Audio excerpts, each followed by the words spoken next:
crimson pooling on the cracked cobblestones was the only sound echoing through the forgotten tunnels beneath Seattle. Audrey knelt beside a dying predator who ruled the city's shadows, offering her own vein to save him. What he did next shattered every myth she ever knew. This is their true story. Records from Harborview Medical Center in November 2019 show that Dr. Audrey Sinclair abruptly resigned from her position as the head of the hematology department. The official reason cited was burnout. The truth, buried deep within classified incident reports at the Seattle Police Department, is far darker. Audrey didn't leave her job. She was taken into a world most of us pretend doesn't exist. Audrey was a brilliant, pragmatic woman. She specialized in rare blood disorders, dedicating her life to studying anomalous hemoglobin structures. For 6 months prior to her disappearance, she had been receiving highly classified, heavily redacted blood samples from a private contractor, known only as Arthur Hayes. The samples defied every known law of human biology. The red blood cells regenerated at an astonishing rate, yet they were extremely sensitive to ultraviolet radiation and certain heavy metals. Audrey thought she was studying a new strain of leukemia. She had no idea she was analyzing the blood of the undead. On a freezing, rain-swept Tuesday night, Audrey was working late in her basement lab. The security cameras outside Harborview show a black SUV pulling up to the loading dock at exactly 11:42 p.m. 3 men in tailored black suits stepped out. Among them was Arthur Hayes, clutching his side, bleeding profusely. He bypassed the hospital's security protocols and kicked open Audrey's laboratory door. He didn't ask for her help. He demanded it. "Pack your equipment, Dr. Sinclair." Hayes panted his face, pale, his eyes wide with a terrifying urgency. "He's dying, and if he dies, this city burns." Before Audrey could call security, Hayes slammed a metal briefcase onto her desk. Inside were stacks of $100 bills, easily $500,000. But it wasn't the money that convinced her. It was the second item in the case. A glass vial filled with a pitch-black, sludgy substance that was literally eating through the glass. "Whatever is in his veins is necrotizing his tissue. You have 20 minutes to find a cure," Hayes warned. Audrey was thrown into the back of the SUV, her portable centrifuge and medical bags tossed in beside her. They drove frantically toward Pioneer Square, the historic heart of Seattle. But they didn't stop at a building. They parked in a deserted alleyway behind Yesler Way, where a heavy rusted iron grate led down into the Seattle underground, the forgotten subterranean ruins of the original city that burned down in 1889. The air down there was suffocating, smelling of damp earth and copper. Flashlights cut through the darkness, illuminating brick archways and abandoned Victorian storefronts. Deep within this subterranean labyrinth, surrounded by a dozen heavily armed guards, lay Gabriel Ashcroft. Gabriel was a phantom in Seattle's high society, rumored to be a reclusive billionaire who owned half the real estate in the Pacific Northwest. Seeing him in person, Audrey was immediately struck by an aura that commanded absolute submission. Even dying, he was terrifyingly beautiful. His skin was the color of alabaster, but thick, web-like black veins pulsed violently up his neck and across his jawline. He was convulsing on a makeshift medical table, his chest heaving as he gasped for air that his lungs didn't seem to need. "What is he?" Audrey whispered, her medical training short-circuiting as she looked at his elongated canine teeth. "He is the king of this territory," Hayes replied grimly. "And someone just slipped a synthetic neurotoxin into his supply." Audrey didn't have time to process the reality of vampires. The doctor in her took over. She drew a sample of Gabriel's blood, her hands shaking as his cold, piercing blue eyes locked onto hers. Even in blinding agony, Gabriel's gaze felt like a physical weight pressing against her chest. "You shouldn't be here, human."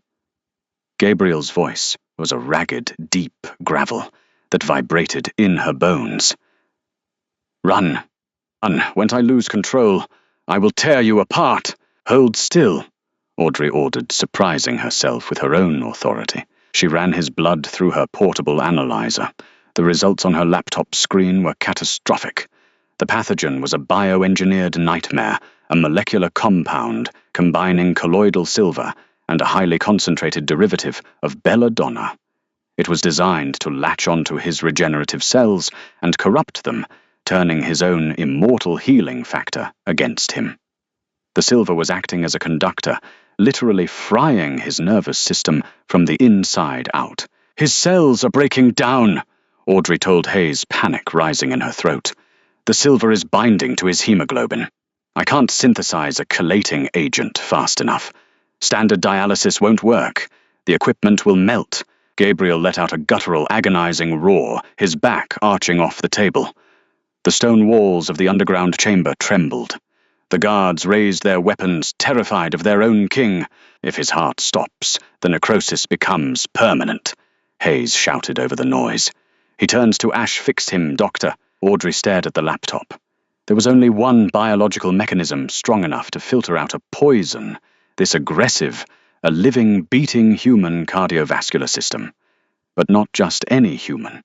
It required a specific, incredibly rare genetic mutation to process the heavy metals without instantly inducing cardiac arrest. It required Artnal blood. The golden blood. Audrey stared at her own trembling hands. She was one of the 43 people on the planet diagnosed with Rh null blood. Silence fell over the cavernous underground room as Audrey stepped closer to Gabriel.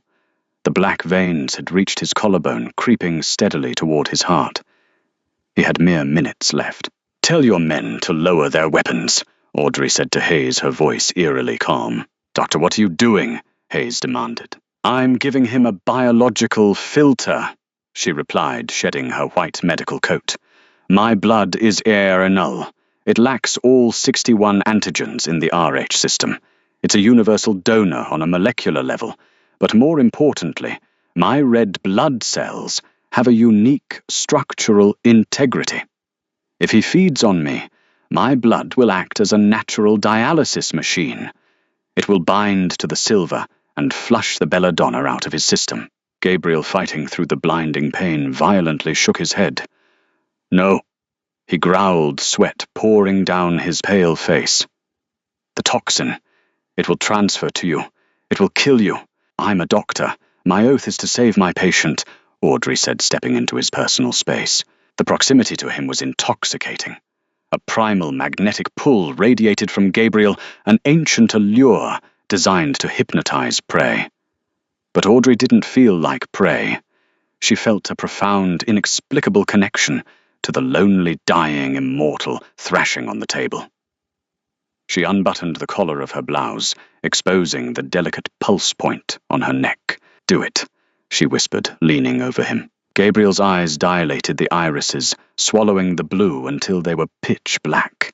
The scent of her rare, golden blood cut through the metallic stench of the poison. It was a temptation no starving vampire could resist. With a desperate feral groan, Gabriel grabbed her waist, pulling her down against his freezing chest. His fangs pierced her throat. Audrey gasped as a rush of euphoric endorphins flooded her brain, a biological defense mechanism triggered by the vampire's bite to numb the pain. But the euphoria was short-lived. The moment Gabriel began to draw her blood, the bioengineered poison began to flow in reverse, siphoning out of his veins and pouring into hers. Fire exploded in Audrey's chest. The colloidal silver and belladonna hit her mortal bloodstream like liquid glass. She collapsed against him, her legs giving out. Gabriel felt the exact moment her heart began to stutter. He felt the horrific burning heavy metals leaving his body and poisoning the brave, foolish woman who had just sacrificed herself for a monster. Through the haze of his bloodlust, a fierce, protective rage ignited within him.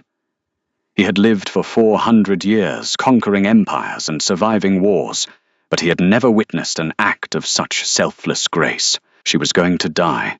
Her fragile human heart was already going into ventricular fibrillation. The toxin was too much. No, Gabriel thought, his mind clearing as her pure blood washed away his delirium. "I will not let you fall." Using every ounce of his returning strength, Gabriel violently ripped his fangs away from her throat. Audrey slumped backward, violently seizing her lips, turning a bruised shade of blue. The black veins that had plagued Gabriel were now creeping up Audrey's pale neck. "Audrey," Hayes screamed, rushing forward, but Gabriel threw him back with a flick of his wrist. Gabriel's own healing factor was only halfway restored. The poison was still lingering in his lower extremities, but he didn't care. He needed to override the neurotoxin in her system immediately. Human medicine couldn't save her now. Only immortal biology could. Without a second of hesitation, Gabriel brought his own wrist to his mouth. His fangs effortlessly sliced through his pale flesh, tearing open his radial artery. Thick crimson blood, rich with centuries of ancient regenerative power, welled up from the wound. He pulled Audrey's trembling body into his arms, cradling her head. "Drink," he commanded softly, prying her blue lips apart. He pressed his bleeding wrist against her mouth, letting his immortal blood flow directly down her throat. Audrey choked her body, rejecting the heavy metallic taste, but Gabriel held her steady, his hand stroking her hair. "Breathe, Audrey. Let it burn. Let it heal you," he whispered frantically, his forehead resting against hers. As Gabriel's blood hit her stomach, the reaction was explosive. Audrey arched violently in his arms, a blood-curdling scream tearing from her throat. The ancient vampire blood waged a brutal war against the synthetic silver toxin inside her human veins. The cavern was bathed in the echoing sounds of her agony. Gabriel held her tight, absorbing her thrashing, whispering ancient promises in a language long forgotten by the modern world. He was draining himself.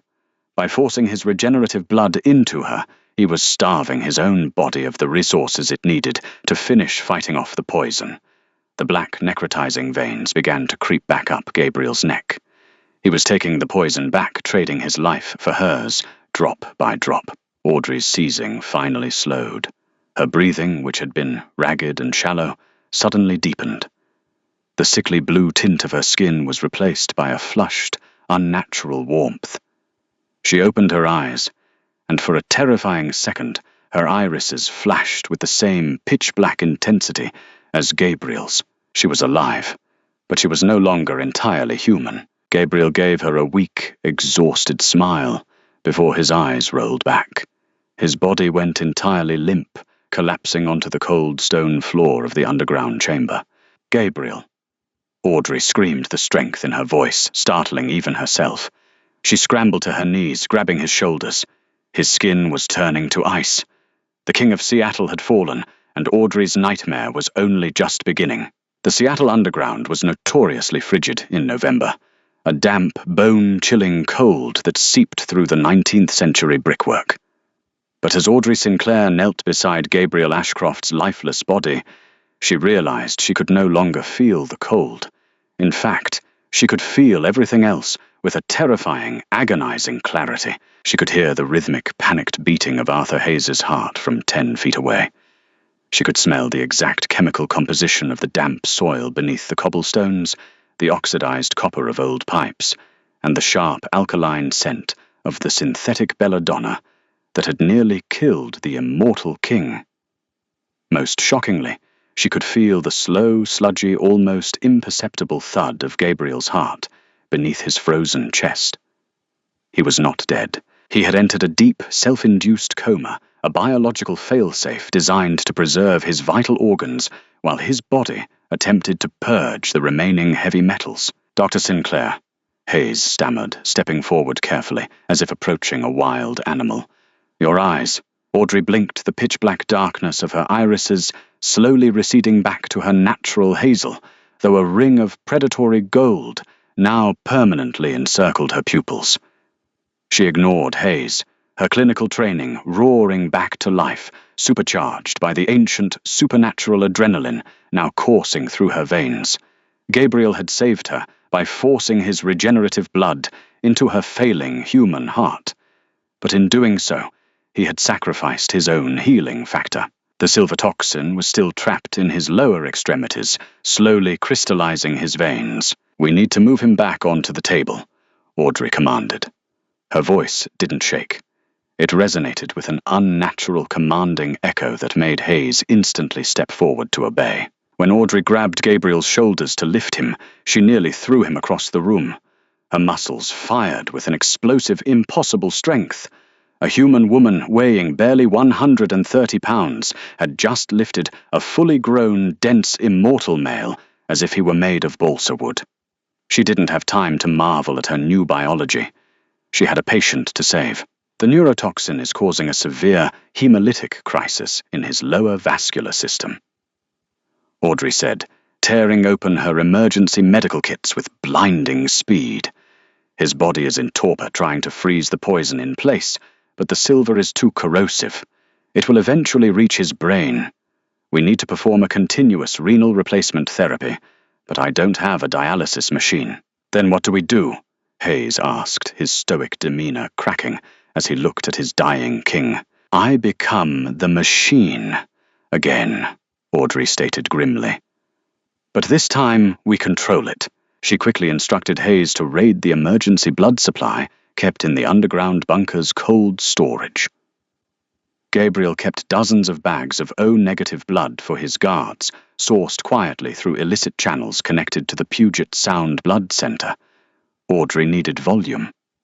She took a sterile scalpel and, without flinching, made a deep incision on her own forearm. She watched in clinical fascination as the wound instantly stitched itself closed in a matter of seconds. Gabriel's blood had turned her into a rapid healing hybrid. I need IV lines large bore, Audrey barked. I am going to create a closed-loop biological circuit. I will hook my arterial line to his venous line, and his arterial line to my venous line. My liver and kidneys are now functioning at a superhuman capacity thanks to his blood. I will filter the belladonna and silver out of him, process it through my own organs, and flush it out. But I need you to continuously push the O-negative donor blood into my system so I don't go into hypovolemic shock. As Hayes scrambled to set up the IV poles, a heavy metallic slam echoed down the subterranean corridor. The heavy iron grate that sealed the Yesloway entrance had just been breached. Hayes froze his hand, dropping to the tactical sidearm holstered at his hip. That's impossible. The perimeter is secured by biometric locks. Someone overrode them, Audrey said, her newly enhanced hearing picking up the distinct sound of combat boots marching over the historic brickwork. She could hear the distinct hum of high-frequency ultraviolet emitters spinning up military-grade weaponry designed specifically for hunting immortals. It's Nathaniel, Hayes whispered, his face draining of color. Nathaniel Croft. He's Gabriel's second-in-command. He oversees all security protocols for the Seattle territory. The realization hit Audrey like a physical blow. The bioengineered poison wasn't a random assassination attempt from a rival human faction. It was a coup. Nathaniel Croft had orchestrated the poisoning, likely aligning himself with Jonathan Pierce, a ruthless, Bellevue-based tech magnate, known in underground whispers to fund anti-immortal paramilitary squads. Pierce provided the synthetic silver belladonna toxin, and Nathaniel slipped it into Gabriel's private blood supply. Now Nathaniel was here to ensure the King of Seattle was truly dead. Hook up the lines, Audrey snarled, grabbing the heavy gauge needles. Do it now, Arthur. With trembling hands, Hayes established the intravenous connection between Audrey and Gabriel. The moment their blood streams connected through the plastic tubing, a violent jolt of electricity surged through Audrey's spine.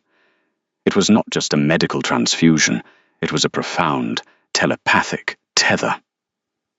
She gasped as a flood of raw, fragmented memories crashed into her mind, centuries of Gabriel's life. She saw the Great Fire of London in 1666. She felt the biting cold of the Russian tundra, and she felt the crushing, suffocating loneliness of outliving everyone he had ever loved. I am with you. A deep, resonant voice echoed within her mind. It wasn't spoken aloud. It was Gabriel, his consciousness, reaching out from the dark abyss of his coma, clinging to the golden warmth of her blood. Hold the line, Arthur. Audrey whispered, her eyes locking onto the heavy wooden doors of the medical bay as the sounds of gunfire erupted outside. Do whatever it takes. buy us time. The medical bay doors shook violently as high-caliber rounds impacted the reinforced steel plating. Outside, in the cavernous ruins of the Seattle Underground, Arthur Hayes and Gabriel's remaining loyalists were engaging in a brutal, desperate firefight against Nathaniel Croft's vanguard mercenaries. Audrey sat perfectly still on a steel chair next to the surgical table, her arm tethered to Gabriel by twin rivers of crimson flowing through the clear plastic tubing. Sweat beaded on her forehead. The pain was excruciating. As Gabriel's poisoned blood entered her system, her hybrid organs worked furiously to break down the colloidal silver and synthetic belladonna. Her newly enhanced liver felt like it was submerged in boiling water, but she refused to break the connection. She focused on the rhythm of Gabriel's heart monitor, watching the sluggish line slowly begin to spike into a healthy, aggressive rhythm. Almost there, Audrey choked out, squeezing her eyes shut. She could feel his cells regenerating. She could feel the necrotizing black veins fading from his pale skin, replaced by the vibrant, flawless complexion of an apex predator, restored to his full glory. Suddenly, a deafening explosion shattered the reinforced doors. Smoke and brick dust flooded the medical bay. Audrey coughed her enhanced vision, cutting through the debris. Standing in the ruined doorway was Nathaniel Croft. He was a tall, aristocratic vampire with cold grey eyes, wearing a bespoke suit ruined by ash and blood. In his hand, he held a heavy tactical shotgun loaded with incendiary white phosphorus rounds. Behind him, the bodies of Gabriel's loyal guards littered the cobblestones. Arthur Hayes was nowhere to be seen. How touching! Nathaniel sneered, his voice dripping with aristocratic disdain as he stepped into the room, leveling the weapon at Audrey. The great Gabriel Ashcroft reduced to relying on a human blood bag to survive. Though looking at your eyes, Dr. Sinclair, you aren't exactly human anymore, are you? You poisoned your own king, Audrey stated, her voice dangerously low. She did not reach to disconnect the IV lines. She needed just 2 more minutes to completely flush Gabriel's system. Kings grow stagnant, Nathaniel replied coldly. Gabriel refused to expand our territory. He coddled the humans. Jonathan Pierce and I have a new vision for the Pacific Northwest, one where we do not hide in the damp ruins of 1889. Nathaniel racked the shotgun, the metallic clack echoing like a death knell. It's a pity, Doctor. Your original blood is a scientific marvel, but you are standing in the way of progress. He pulled the trigger. Time seemed to slow down for Audrey. Her heightened senses tracked the blazing white phosphorus round as it erupted from the barrel, but before she could even flinch, a blur of impossible speed intercepted the shot. The heavy surgical table was flipped upward with a deafening crash, acting as a steel shield. The incendiary round slammed into the metal, detonating in a blinding flash of white heat. The IV line snapped, spraying blood across the stone floor. When the smoke cleared, Nathaniel Croft took a sudden, terrified step backward. Standing in front of Audrey completely unharmed was Gabriel Ashcroft. He was shirtless, his alabaster skin flawless, his muscles coiled tight with an ancient, terrifying wrath. The black veins were entirely gone.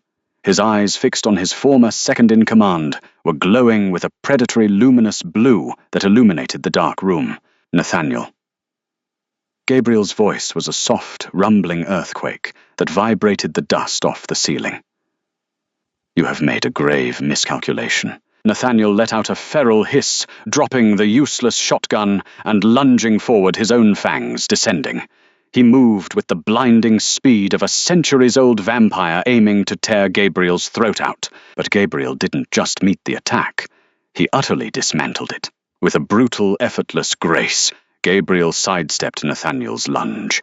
He reached out his hand, clamping around Nathaniel's throat like a steel vise. The momentum of the rogue vampire was halted instantly, his feet dangling off the floor as Gabriel hoisted him into the air. Nathaniel clawed desperately at Gabriel's arm, but the King of Seattle was unyielding. The ancient blood that Audrey had just filtered and purified hummed with a renewed explosive power. You plotted with humans. You brought poison into my sanctuary. Gabriel whispered softly, his glowing eyes narrowing. But your greatest sin was threatening what is mine. Gabriel glanced back at Audrey, who was clutching her bleeding arm, breathing heavily. The telepathic tether between them flared to life, a rush of fierce, possessive warmth flooding Audrey's mind. Gabriel turned his attention back to the traitor. With a sickening structural crunch, Gabriel tightened his grip. Nathaniel's eyes went wide with agony before his body suddenly burst into a violent cloud of grey ash, the centuries of his immortal life instantly incinerated by the lethal force of his king's bare hands. The ash settled gently onto the damp cobblestones, leaving the medical bay in absolute breathless silence. Gabriel stood amidst the ruin, his broad chest heaving slightly. Slowly he turned to Audrey. The terrifying aura of the apex predator melted away, replaced by a profound, reverent gentleness. He crossed the room in the blink of an eye, falling to his knees before her. He took her bleeding arm, his cold, long fingers, gently tracing the jagged incision she had made to save him. He lifted her arm to his lips, but not to feed. He kissed the wound. A soft, numb, tingling sensation spread across her skin, and Audrey watched in awe as the torn flesh instantly knitted itself back together, leaving not even a scar. "You gave me your life." "Audrey Sinclair," Gabriel murmured, looking up at her. His blue eyes filled with an emotion so intense it made her breath catch in her throat. "And I gave you my blood. You are no longer bound by the fragility of mortal time." Audrey reached out her hand, trembling slightly as she touched his cold, perfectly sculpted cheek. She could feel the rhythm of his heart now beating in perfect symbiotic synchronization with her own. "What am I now, Gabriel?" she whispered. "You are my savior," he replied, leaning forward to rest his forehead against hers in the shadowed ruins of the underground. "My equal. And from this night until the end of days. My queen." The official records of the Seattle Police Department eventually closed the missing persons case of Dr. Audrey Sinclair, citing a lack of physical evidence and unresolved leads. Harborview Medical Center quietly absorbed her department, and the scientific world lost one of its most brilliant hematologists to the cold Pacific Northwest rain. But in the hushed, terrified whispers of the criminal underworld and the elite ballrooms of Bellevue, a new legend was born. Jonathan Pierce's corporate empire mysteriously crumbled overnight, his vanguard mercenaries dismantling themselves in fear of a sudden, brutal retaliation from the shadows. A shift in power had occurred beneath the city streets. Gabriel Ashcroft, the immortal sovereign of the rainy city, was no longer a lonely king ruling from the darkness. By his side stood a woman who bridged the gap between science and the supernatural, a mortal who offered her blood to save a monster, only to have the monster tear open his own veins to save her. Theirs was a romance forged in poison and sealed in eternity, a closed-loop biological tether that proved even the undead could be resurrected by absolute, selfless devotion. They say if you walk the damp alleys behind Yesler Way at midnight, you might catch a glimpse of them two predators moving with impossible grace, forever bound by the golden blood that saved a dying king. This unbelievable tale of sacrifice, medical miracles, and a vampire king's ultimate devotion proves that sometimes the darkest shadows hold the most intense romances. What do you think about Audrey's choice to risk her humanity for Gabriel? Would you have offered your blood to save him? Let me know your thoughts in the comments below. If you were captivated by this intense, real-life inspired urban fantasy, be sure to hit that like button, share this video with your fellow romance and thriller lovers, and subscribe to the channel for more dark, thrilling stories. Tap the notification bell so you never miss a tale from the shadows. See you in the next one.